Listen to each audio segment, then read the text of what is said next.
dadweynaha ku dhaqan tuulada Xaaxiyo ka tirsan deegaanka gobolka Daadmareed ayaa maanta kulan ay isugu yimaadeen ku dhaliilay maxkamadda gobolka Daadmareed oo ay tilmaameen inay xukun sharci darro ah ku riday dhul daaqsimeedyo ay si cadaalad darro ah u bixisay wasaaradda beeraha gobolkani Daadmareed wasiday hadalka u dhigeen waxaanay baaq u direen wasiirka wasaaradda beeraha wasiirka cadaaladda iyo garsoorka Soomaaliland wasiirka arrimaha gudaha baaqanay dhammaan ku carrabaabeen xukuumadda Soomaaliland inay u soo farageliso arrinkani haddii kalena bay yiraahdeen ay ka dhalan doonto nabadgelyo darro iyaga oo ka hadlaya arrinkaasi soo xukuntay waxaan ogeyn anagu waxaan aanay ogeyn guddidu ogeyn oo deegaanku ogeyn ayaa la maxkamad baa soo xukuntay ujeedada aanu ka hadlaynaa waxa weeye dixda Xaaxiyaad iyo mashaariicdii ay waraabin jirtay iyo soonaheedii weeye waxaanu ka hadlaynaa dad mudarra ku haya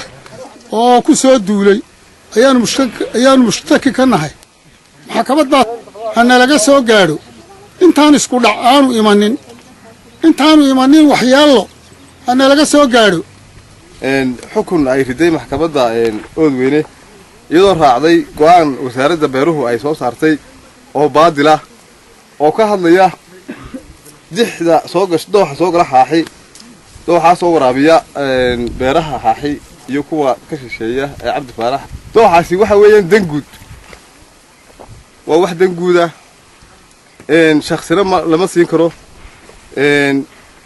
shakhsi waxaana sharciga u yaala uu qorayaa inaan loo soo dhaafi karin وحميه نقضه لا بقولوا متر. وحلا وسير كان لقى سوقار. وحنا كانوا كتريا. إن لكن رعفان كسوب حيي. أي روان كرّاع حيون. يا أنا ماشي من.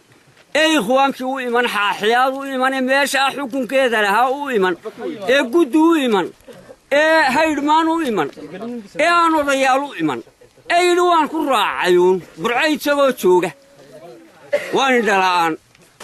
waxaan leenahay dawladda waxaynu u qaadanay 2004 kayna beeraha iska baabiyno asaguna wuxuu aankii eraha u dhaday digirtay laga beeranayay ayaaba markuu meel kala waayay oo uu bixiyo oo banaano uu hore u googooyay inuu dooxa bartankiisa qarkiisii ilaha way wasaaradaha kale ee xukumo haddii cadaalad tahay madaxweyne tahay waxaan leenahay naga soo gaaro beerahan hala baabiyo inuu isku ogna hala oodo hadday noqotay wareegta caadiya soo saara nin walba meel gudin kula carare haddii kala hanaga qabto barwaaqo aadan buxmed xogal aragga telefishinka caalamiga Somali Channel magaalada Oodweyne